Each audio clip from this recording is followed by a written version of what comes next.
Easy here from Easy's Salt Life. Just wanted to give you a rundown on how I've got my 2020 Hobie Outback fixed up and see how I've got it set up where I can get out there and pretty much have everything I need. So let's get to it. Alrighty, let's start up at the front here. Okay, we've got some green lights and some red lights on the other side, and that's a requirement from the Coast Guard. It's supposed to, if you're going to be out there at night, you need to have lights, and that goes for the back too. I've got that pole light right there. Got this pole light right here and a flag for the daytime. And just twist this. Got some batteries in here and it'll light up a white colored light. And also required by the Coast Guard if and the Parks and Wildlife. If you're going to be out there at night on the water, you need to be seen. Not necessarily for you to see. Other people can see you, boaters, whatever, it's out there. And up here, we've got our compartment. It's not really a dry compartment. Sometimes I get a little bit of water in there, so to the hull, keep my little 12-volt battery up here to run these lights up here. Just quick connect right here. Close it up. And of course you're going to have your numbers also for having a little motor on it. If you don't have a motor, you don't need to get the numbers for it, but if you do, like I do, I've got a little trolling motor, so I was required to have them, so we got them just like a boat. Back here is the rest of the motor. I set it up that way. When I get the motor, I just cut it up, put the back end over here, front end I keep it up there beside me, and I have all the controls right in the head up there, and I run a wire all the way from the head back to the back right here. Quick connects. You can just disconnect it and take the motor off. To control it, I've got these lines right here that run all the way to the front beside me, and I can just from the seat here I can just control to turn one way or the other. This one's stuck under that strap here right now. There we go. So just pull on it and you can see the motor turning back there one way or the other. So that's how I get around with the motor the majority of the time, because boy, it helps out a lot. Pedal drive is, you get around pretty good on it, but boy, it takes a lot of work if you're going to go a lot of places pretty far or something. So it pays off to have a nice trolling motor on it, do all the work for you. Also keep a Garmin fish finder GPS. I use it only for the GPS portion of it. It's too shallow out there for sonar to work, so I just use it to find my spots. Every time I find a good spot, I mark it, and I want to get back to it another day, I just find it on here, put it on, and I just follow the route right up to the spot. Or you can use it at night. You don't see much out there at night, so this will guide you right to where you got to go. Foggy day, whatever, it'll just guide you right to where you got to go. So it's worth it if you're going to be out there in a kayak at night.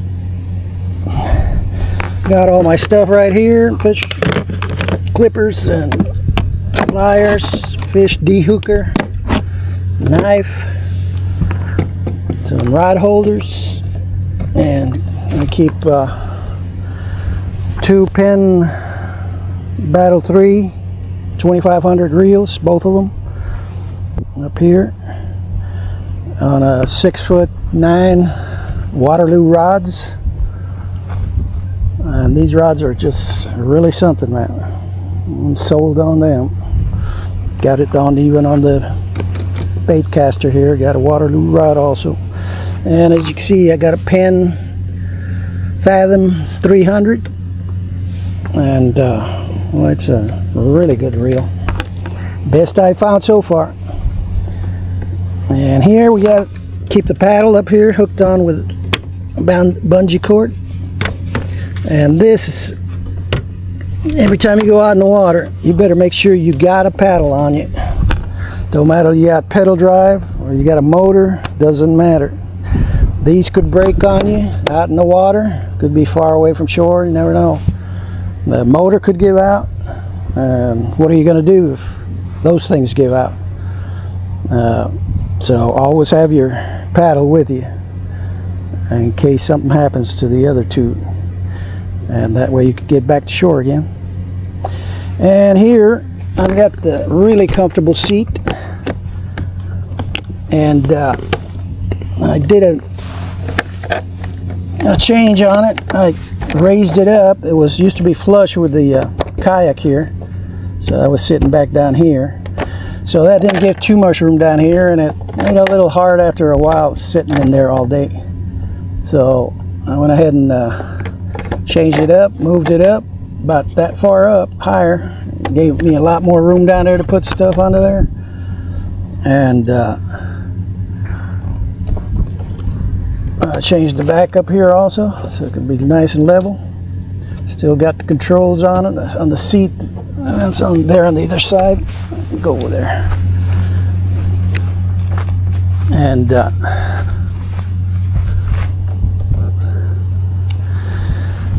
you got controls for leaning further back, or the lumbar support right here too. Change the angle up here in the middle, so it's a real comfortable Hobie seat, made by Hobie. Comes with a kayak, and all the wiring, like I said, it runs from here. These are not quick connects up here. I just ran them solid all the way to the back and just put a quick connect on that end. That way, the less connections you got, the less probable cause that you might hit corrosion problems or something on the connector. So the less connectors, the better. And then I've got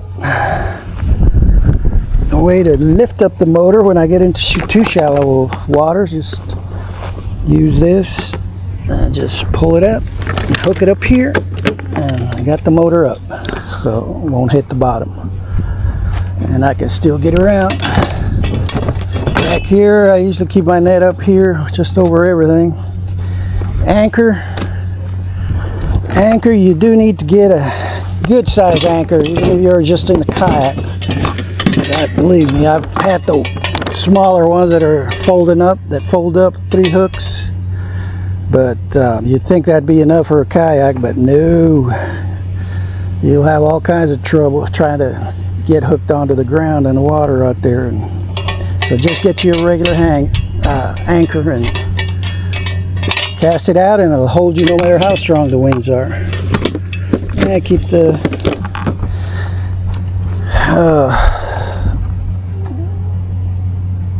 bait bucket in case I decide to start catching some live croakers, pinfish. And there's the battery that runs the motor and the GPS fish finder here too. So everything controlled from this battery. It's a 100 milliamp hours lithium battery, and it has served me very well. I've had it about 3 years now, and it's a little bigger than the regular lead acid batteries that I used to have on there, but the lead acid batteries were 46 pounds, and this one, even it's bigger, it's 23 pounds because it's a lithium battery. So they're much lighter, and they last a lot longer. I've never run out of battery juice out in the water, and getting back to the dock, no problems. Get home, I check the battery, and it's still got 13.3 bolts in it. So it's worth to get a lithium battery.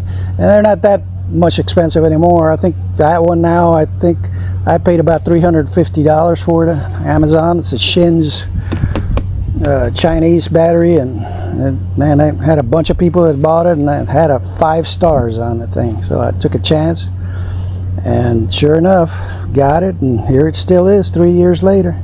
No problems whatsoever with it. And yeah, believe me, you'll be glad you got it if you're out in the water and try to get back and heavy lead acid battery gives out on you, because they drain out pretty quick. So anyway, and then back here I keep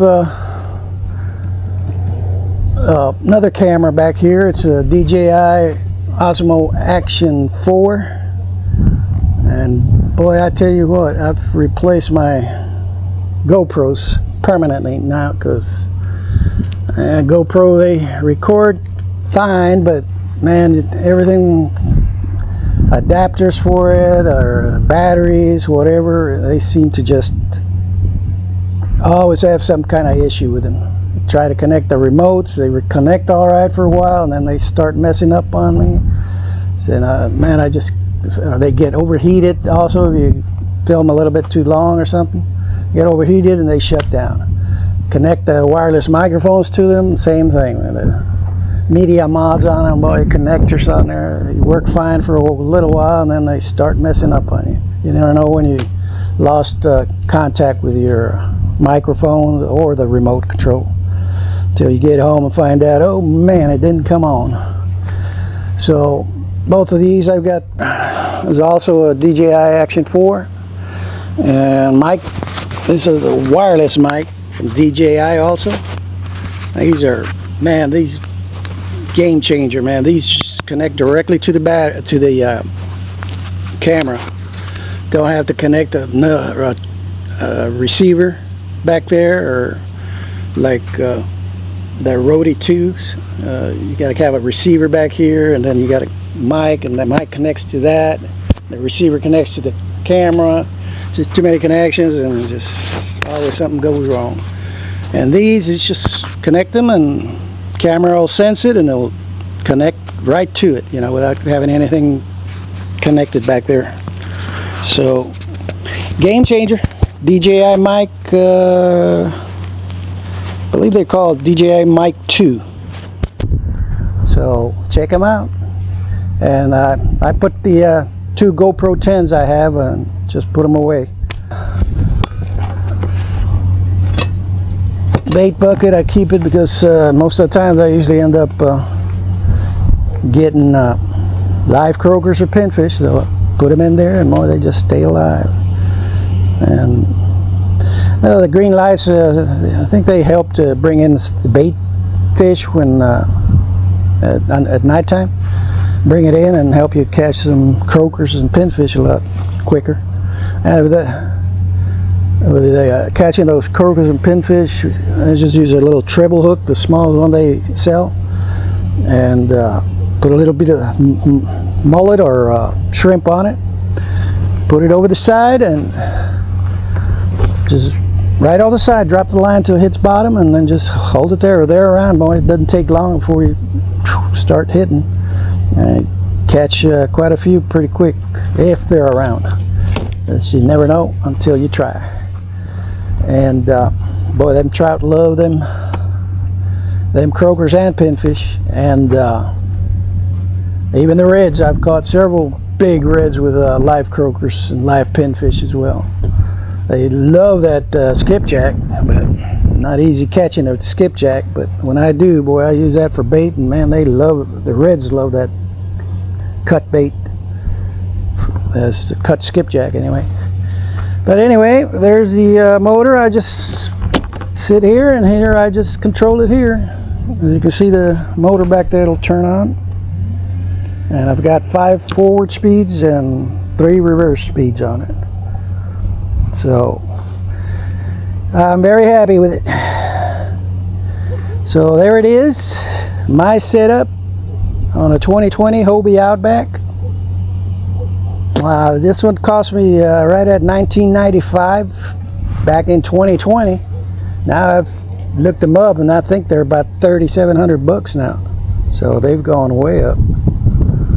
So, but believe me, it's worth it, because man, I can get up here in the water about 5:30 and slowly go along the shoreline, and I start looking for mullets. The spotlight on it, dark still spotlight, and then boy, there you can see them around, and just stand up and start casting at them, and you catch some pretty good mullet also if the bait's around.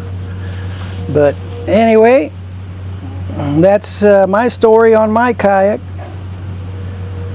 We are the 30th today of December 2024, and we've been waiting to get after New Year before I get out there again, but first good day after the first, and I'll see if I can get out there. So, well, hope you enjoy it, and consider subscribing, and we'll see you all out in the water. Thanks for stopping by.